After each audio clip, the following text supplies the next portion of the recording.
추석이 지난 어느 날 밤에 제가 자전거를 타고 목감천을 지나서 안양천을 지나서 한강으로 해서 습지공원 쪽인가 한강 합수부에서 왼쪽이 있어요. 그 길로 쭉 가는데 앞에 검은 것들이 많이 떨어져 있습니다.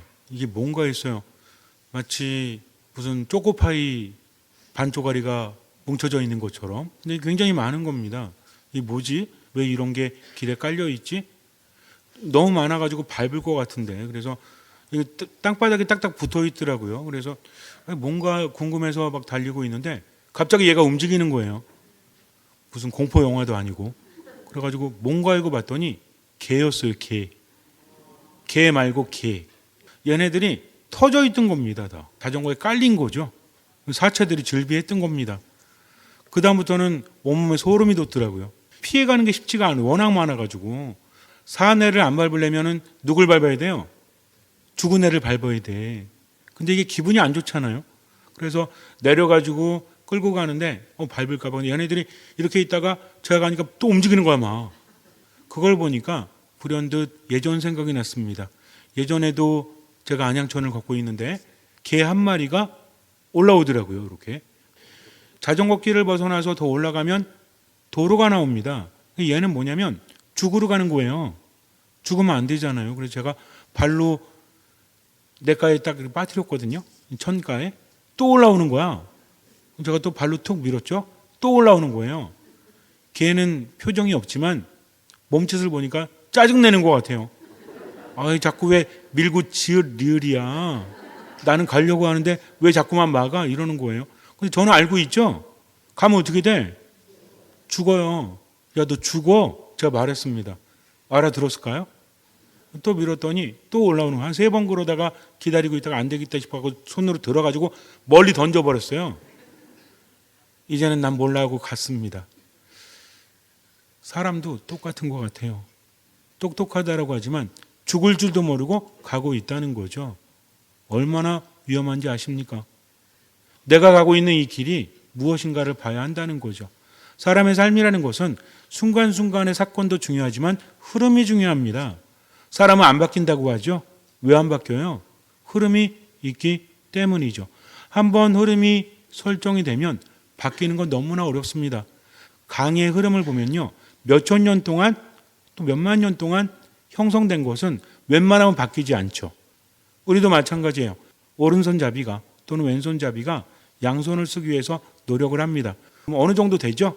그런데 오른손잡이가 왼손을 자꾸만 써서 거의 비등비등하게 돼도요. 갑자기 물건을 던지면 뭘로 잡을 것 같아요? 오른손으로 잡습니다. 이게 문제예요.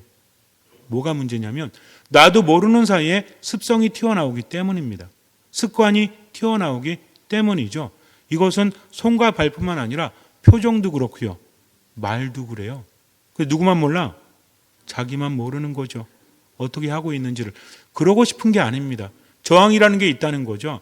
내가 앞으로 한참 달려가고 있는데 방향을 튼다는 것은 너무나 힘듭니다.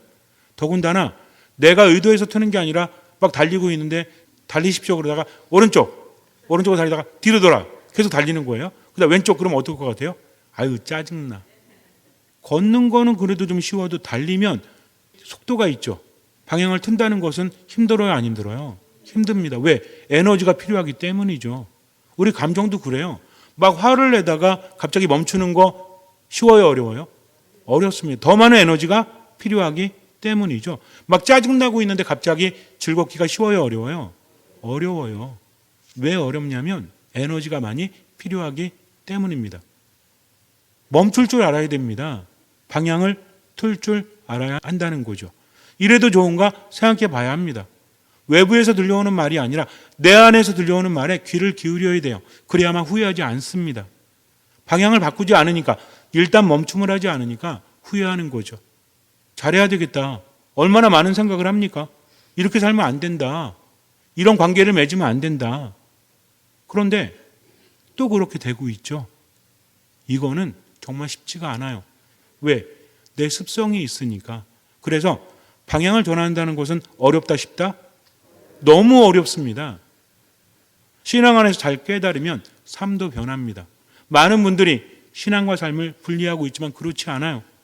신앙 안에서 깨닫고 새로운 삶을 살 수만 있다면 우리는 분명히 일상적인 삶 안에서도 바뀔 수 있다는 거죠. 뭐가 바뀝니까? 생각이 바뀌고 느낌이 바뀝니다.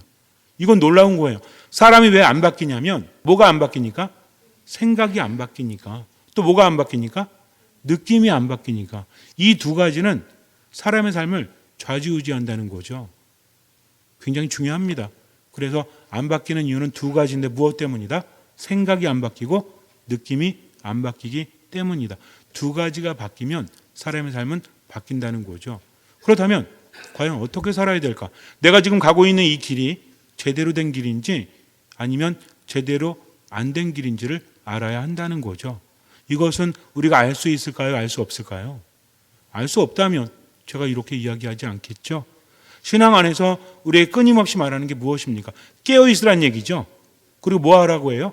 회개하라고 합니다. 회개는 믿음과 떨어뜨릴 수 없다라는 거죠. 회개는 무엇입니까? 잘못한 거 뉘우치는 것? 그래요, 회개죠. 하지만 회개라는 것은 방향성이에요. 우리가 살아가면서 순간순간 살아가는 것도 중요하지만 뭐가 더 중요하다고 했죠? 흐름, 방향입니다. 하루 이틀 바뀌는 건 누구나 할 수 있습니다. 그러나 전체적으로 보면 잘 안 바뀌죠. 왜 그래요?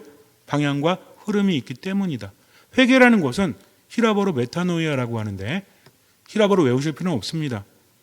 방향을 전환한다는 얘기예요. 앞으로 가다가 뒤로 가든지 오른쪽으로 가든지 목적지를 바꾼다는 겁니다. 그런데 이게 쉬워요? 어려워요. 오랫동안 간 만큼 바꾸는 것이 쉽지가 않습니다. 그래서 바뀌는 건요, 어린 사람보다 나이가 많은 사람이 더 어려울 수밖에 없어요. 스스로가 의지가 없어서가 아니고 우리는 의지 탓을 많이 합니다. 야, 너 죽으려고 하지 말고 죽을 마음으로 세상을 살아. 그러면 죽겠습니까? 안 죽죠. 쉽게 말해요, 남의 말은. 그런데 내 삶이 되면 나는 얼마나 바꾸고 있죠? 조그만 거 하나도 바꾸지 않죠. 아니, 바뀌지 않죠. 어렵다는 겁니다. 인정해야 됩니다. 이게 겸손입니다. 내게는 불가능하구나. 그러니까 어떻게 해야 되겠다? 하느님께 맡겨야 되겠다 하면서 어디에 귀를 기울이는 거예요? 하느님의 소리에 귀를 기울입니다. 그때부터 삶은 달라져요. 혼자 살기 때문에 바뀌지 않는 겁니다. 함께 살면 바뀔 수 있다라는 거죠. 나를 나보다 더 잘하시고 나를 사랑하시는 주님의 말씀에 귀를 기울이잖아요. 그러면 일상적인 삶이 바뀝니다. 뭐가 바뀔까요? 생각이 바뀌고 느낌이 바뀌니까 인생이 바뀝니다. 그리고 신앙이 바뀐다는 거죠. 우린 기본적으로 하나님을 신뢰하죠. 그분은 나를 나보다 더 잘 아시니까, 나를 나보다 더 사랑하시니까. 신앙이라는 것은 뭐라고 했죠? 하느님과 함께 언제를? 지금을 살아가는 겁니다. 오랫동안 신앙생활에도 바뀌지 않는다는 것은 하느님을 알지 못하기 때문이요, 하느님과 함께하지 못하기 때문이죠. 굉장히 중요합니다. 그래서 회개라는 것은 무엇이다? 방향을 전환하는데 어떻게 전환하는 거다? 하느님과 함께 무엇과 무엇을? 생각과 느낌을. 여러분들 제가 요약해 드리는 겁니다. 나머지는 여러분들이 묵상하셔야 돼요. 많은 사람들이 아니 삶의 방향을 어떻게 바꿔야 됩니까? 헷갈리잖아요. 어떻게 기도해야 됩니까? 헷갈리잖아요. 근데 이걸 알면 이거는요, 어떻게 기도해야 되는지, 어떻게 인생을 살아야 되는지 깨닫게 해준다는 거죠. 오이라고 하죠. 오이. 먹는 오이 말고. 오이를 깨우친다고 하죠. 어떤 의미를 깨우치는 거, 이거 굉장히 중요합니다. 따라 하다가 뭔가를 느끼면 그때부터 바뀌죠. 이것은 운동이나 악기나 인생을 살아가는 것도 마찬가지예요. 구체적인 사안도 중요하지만 뭔가 깨달음이 올 때가 있지 않습니까? 한 번도 경험 안 해보셨어요? 살다 보니까 이거였구나. 이때부터는 창조적이 됩니다. 처음에는 배우는 거죠. 모방합니다. 이거는요, 모차르트도 그랬고 유명한 미켈란젤로도 그랬고 또 우리 주변에 있는 많은 사람들이 그러고 살고 있어요.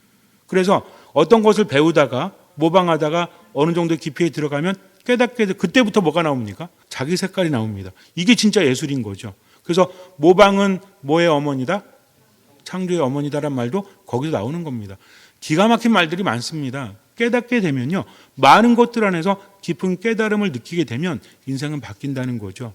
그래서 내가 창조적으로 뭔가를 바꿔가기 위해서는 부단히 노력을 해야 됩니다. 배우는 거죠. 그러면서 바뀌어가는 거. 신앙도 마찬가지예요. 그냥 몸만 있다고 되는 게 아니라 끊임없이 생각을 하고 묵상을 하고 체험을 하고 이러면서 깨닫는 거죠. 이때부터는 바뀌게 됩니다. 중요한 게 있습니다. 그렇다면 무엇이 중요한가? 내가 깨닫고 인생을 살아가면서 뭔가를 각오를 한다고 해도 의지는 꺾이게 되어 있다. 그렇지 않습니까? 화내지 말아야 되겠어. 말하는 걸 좀 바꿔야 되겠어. 생각도 좀 바꿔야 되겠어. 얼마나 많은 생각을 합니까? 바뀝니까? 그럴 수도 있지만 너무 힘들잖아요. 그러니까 중요한 건 뭐냐면 신앙이라는 것은 무단히 노력은 하지만 나 혼자 하는 게 아니라 기본적인 전제는 무엇이다? 하느님과 함께하는 거다. 많은 분들이 열심히 기도하는데 왜 안 바뀝니까? 열심히 사는데 왜 안 바뀝니까? 라고 하소연하실 때 제가 듣다가 이런 말을 해요. 그러면 열심히 노력한 거 말고 하느님과 함께 무엇을 하셨습니까? 그럼 당황하십니다. 신앙은요, 혼자서 열심히 하는 게 아니에요. 가장 중요한 전제는 무엇이다? 하느님과 함께. 그러면 어떻게 할까요? 그분의 말씀에 귀를 기울이는 거죠. 여러분들 혼자 집에 계실 때 막 편안하게 옷차림하고 있죠? 제가 옆에 같이 있으면 같이 편안하게? 본당 신부 왔는데? 그건 아니잖아요. 그러면 하느님 옆에 계시면 같이 편안하게? 편안한 건 다른 거죠. 그분이 옆에 계시다면 나는 막갑게 행동하지 않습니까? 이게 신앙이라는 거죠. 그래서 귀를 기울입니다. 먼저 뭘 알아야 되냐면 잘못 가고 있구나.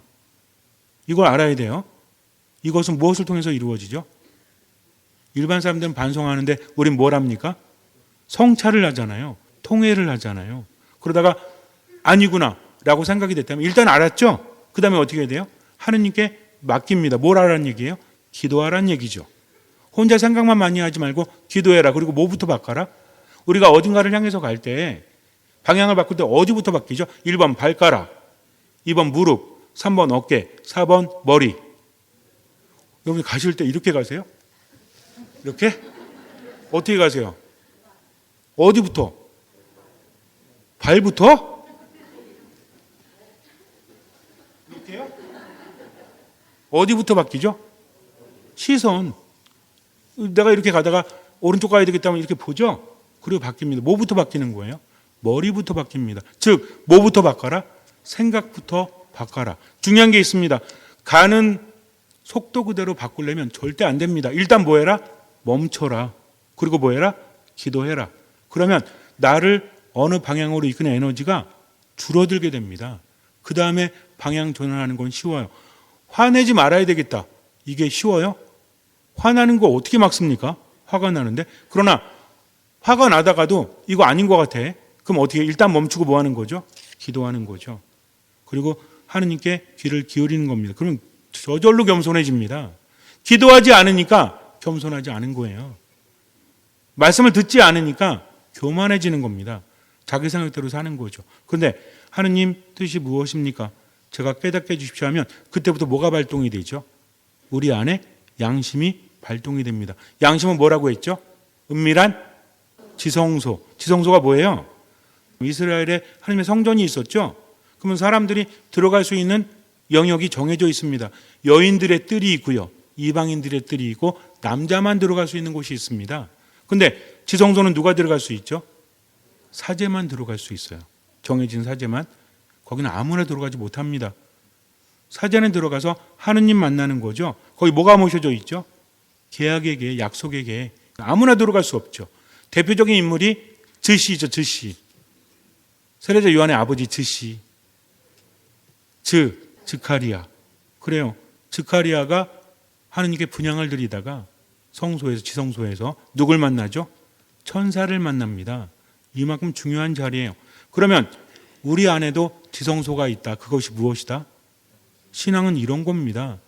헷갈리지 않는 겁니다. 나는 길이요 진리요 생명이다라고 말씀하십니다. 우리 안에 그 생명이 심어졌다는 거죠. 말씀이 우리 안에 와서 지성소를 만들어줍니다. 내 안에 양심이 있다는 거죠. 이것은 누가 알아요? 하느님이 아시고 또 누가 알아요? 은밀하다니까 내가 아는 겁니다. 남들은 몰라요. 본당 신부도 모르고 며느리도 시어머니도 몰라요. 누가 알아요? 내가 알아요. 근데 이걸 자꾸 외면하잖아요. 이 말씀이 들리는 거 외면하잖아요. 어떤 일이 발생하는지 아십니까? 점점 하느님으로부터 멀어지고 하느님이 거처하시는 내 양심이 뭐가 된다고 했죠? 사람 안 사는 폐가가 됩니다. 그 다음에 뭐가 돼요? 흉가가 되는 거죠. 이러니 어때요? 하루하루 살아갈수록 분노만 느는 거죠. 하루하루 살아갈수록 우울감만 커지는 거죠. 이미 내 안에 있는 양심 안에서 우리에게 신호를 주고 있습니다. 너 자꾸 그러면 화가 나. 너 자꾸 그러면 우울해. 너 자꾸 그러면 짜증나. 너 자꾸 그러면 기쁨이 사라져. 라고 우리에게 외쳐대고 있는데 멈추질 않아요. 알면서도 계속 가는 겁니다. 뭐라고 합니까? 노력해 봤는데 안 돼요. 알면서도 쉽지가 않아요. 얼마나 어리석은지 아십니까? 하루하루 지나갈수록 하루하루 살아가는 게 아니라 하루하루 죽어가는데 조절하지 않습니다. 깨닫지도 못하는 거죠. 그래서 어떻게 해라? 일단 멈춰라. 그리고 어떻게 해라? 하느님의 말씀을 들어라. 그리고 그 말씀을 따라가라. 그럼 그때부터 어때요? 내 안에 있는 분노가, 내 안에 있는 우울감이, 내 안에 있는 짜증이 점점 사라지게 되죠. 왜? 흉가가 사람 사는 집이 되는 것처럼 하느님의 말씀이 내 안에 거하시니까 그때부터 어떻습니까? 편안합니다. 뭘 누립니까? 평화를 누린다는 거죠. 내가 주는 평화는 세상이 주는 평화와 다르다. 뭐가 다를까요? 여러 가지 말할 수 있지만 세상이 아니라 누가 함께 하십니까? 하느님께서 함께 하시기 때문입니다. 잊지 마십시오. 신앙이라는 것은 하느님께서 함께 하시는 겁니다. 나를 나보다 더 잘하시고 나를 나보다 더 사랑하시는 하느님께서 함께 하신다면, 내가 청하기도 전에 이미 알고 계신 그분께서 함께 하신다면 얼마나 평화롭습니까? 인간이 왜 화가 나는지 아십니까? 외로워서 그래요. 위험이 있는데 나 혼자니까 어때요? 곤두서는 거죠. 이건 제 얘기가 아닙니다. 학자들 얘기예요. 옛날부터 인간이 살아가면서 스트레스를 받고 경계태세가 되는 거죠. 분노가 이런 거네요. 그래서 위험이 도사리고 있죠. 뭐가 도사리고 있어? 공룡이 있고 맹수가 있고 나는 이길 수 있어요? 없어요? 이길 수 없으니 어떻게 해야 돼요? 둘 중에 하나죠. 하나는 도망가든지 하나는 싸우든지, 이 두 가지 다 곤두서게 만들죠. 이게 유전적으로 남아가지고 인간은 분노에 익숙해진다고 합니다. 빨라진다는 거죠. 뭘 느끼니까? 위협을 느끼니까. 그런데 오늘 제1독서를 보니까 뭐라고 표현하고 있죠? 그날이 되면, 그날은 어떤 날이죠? 주님께서 오시는 날. 그날이 되면 어떤 일이 벌어진다? 늑대가 새끼 양과 함께 살고 표범이 새끼 염소와 함께 지내리라. 송아지가 새끼 사자와 더불어 살쪄가고 어린아이가 그들을 몰고 다니리라. 암소와 곰이 나란히 풀을 뜯고 그 새끼들이 함께 지내리라. 사자가 소처럼 여물을 먹고 젖먹이가 독삭을 위해서 장난하며 젖떨어진 아이가 살무사 굴에 손을 디밀리라. 이거 보고 느끼는 게 뭡니까? 늑대가 미쳤나? 곰이 무슨 풀을 뜯고 그래? 이런 겁니까? 왜 그래요? 배고프지 않다는 거죠. 사는데 가장 필요한 거죠. 두 번째 뭡니까? 위협이 없다는 겁니다. 그러니 사자도 곰도 표범도 나를 세울 필요가 없다는 거죠. 아무도 그들을 죽이지 않고 배불리 먹여주고 함께하니까. 누가 오시면? 주님이 오시면. 근데 우리는 어떻습니까? 세례를 받고 하느님 안에 머문다고 하면서 늘 조급하죠. 늘 화가 나죠. 늘은 아니지만. 그러면서 하루하루 어때요? 사는 게 힘들어진다면 뭐가 잘못됐죠? 믿음이 잘못된 겁니다. 믿음은 무엇보다 무엇이다? 하느님과 함께하는 거다. 늘 뭐하는 거다? 회개하는 거다. 회개란 무엇이다? 방향을 바꾸는 거다. 내 뜻이 아니라 누구의 뜻대로? 하느님의 뜻대로. 얼마만큼? 할 수 있는 만큼. 그렇다면 어떤 마음을 지녀야 돼요? 듣는 마음을 지녀야 됩니다. 자꾸만 들으려고 해야 돼요. 그럼 외롭지 않잖아요. 그분께서 함께 하시니까. 그러면서 내 삶을 조금씩 바꿔간다면 우리 하느님 안에 머물게 되는 거죠. 그러기 위해서는 뭐부터 틀어라? 머리부터 틀어라. 무슨 얘기입니까? 들으라는 거죠. 멈추라는 거죠. 생각을 그분과 함께 하라는 거죠. 그럼 그때부터 뭐가 바뀔까요? 마음은 저절로 안 됩니다. 잘. 생각은 바꿀 수 있죠. 마음은 안 바뀌더라도. 그러면 혼자 생각 바꾸는 게 아니라 이러는 거죠. 화가 날 때도 주님 제가 화가 납니다. 왜 그럴까요? 내 탓을 하라는 게 무조건 내 잘못이다 이게 아니라 그래 내가 이런 면에서 화가 났구나. 내가 이런 면에서 우울하구나. 하느님 함께 하십시오. 그럼 주님께서 뭐라고 하세요? 걱정하지 마라. 두려워하지 마라. 내가 너와 함께 하겠다. 누구만 바라봐라? 눈 이리저리 굴리지 말고 나만 봐라. 그럼 그때부터 어때요? 아 그렇구나. 내일 걱정은 내일에 맡겨야 되겠구나. 지금 하나님의 뜻대로 살아가야 되겠구나. 지금 모든 것을 내려놔야 되겠구나. 성경의 말씀들이 살아있는 말씀으로 내게 다가오게 됩니다. 그걸 살아갈 수 있어요. 그때부터 뭐가 바뀌죠? 생각이 바뀌고 뭐가 바뀔까요? 느낌이 바뀌어요. 얼마나 편안한지 몰라요. 얼마나 든든한지 몰라요. 그러다가 다시 또 편안함을 잃어버릴 수 있어요? 없어요? 있죠. 그럼 또 어떻게 하면 돼? 자다가 춥죠, 요새. 입을 차버리니까. 그럼 어떻게 하면 돼요? 입을 덮어 쓰면 돼요. 간단합니다. 주님께서는 너무나 잘 아시죠. 너희는 나 없이는 아무것도 할 수 없다라고 말씀하십니다. 그러니까 실망하지 말고 절망하지 말고 포기하지 마십시오. 포기가 가장 큰 불신앙이에요. 하나님을 믿지 않으니까. 혼자 슬퍼하지 말고 뭐 해라? 멈춰라. 그리고 뭐 해라? 기도해라. 자, 뭐 해라? 멈춰라. 그리고 뭐 해라? 기도해라. 자기 감정에 빠져라. 빠지지 마라. 빠지지 마라. 저는 안 됩니다. 저는 정말 죄인이고요. 저 때문에 많은 사람들이 힘들고요. 저는 정말 죽어야 돼요. 그럼 어떻게 하면 돼요? 그냥 죽으세요. 죽는다는 게 뭐죠? 나를 내려놓는 거죠.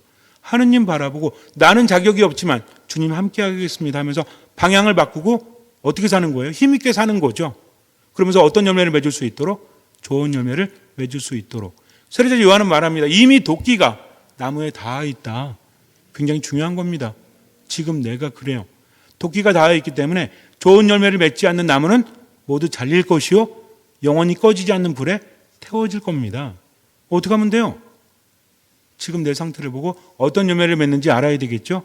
어떤 열매 맺습니까? 사랑의 열매 맺습니까? 아니면 분노의 열매를 맺습니까? 짜증의 열매를 맺습니까? 우울함의 열매를 맺습니까? 알아야 된다고 그랬죠?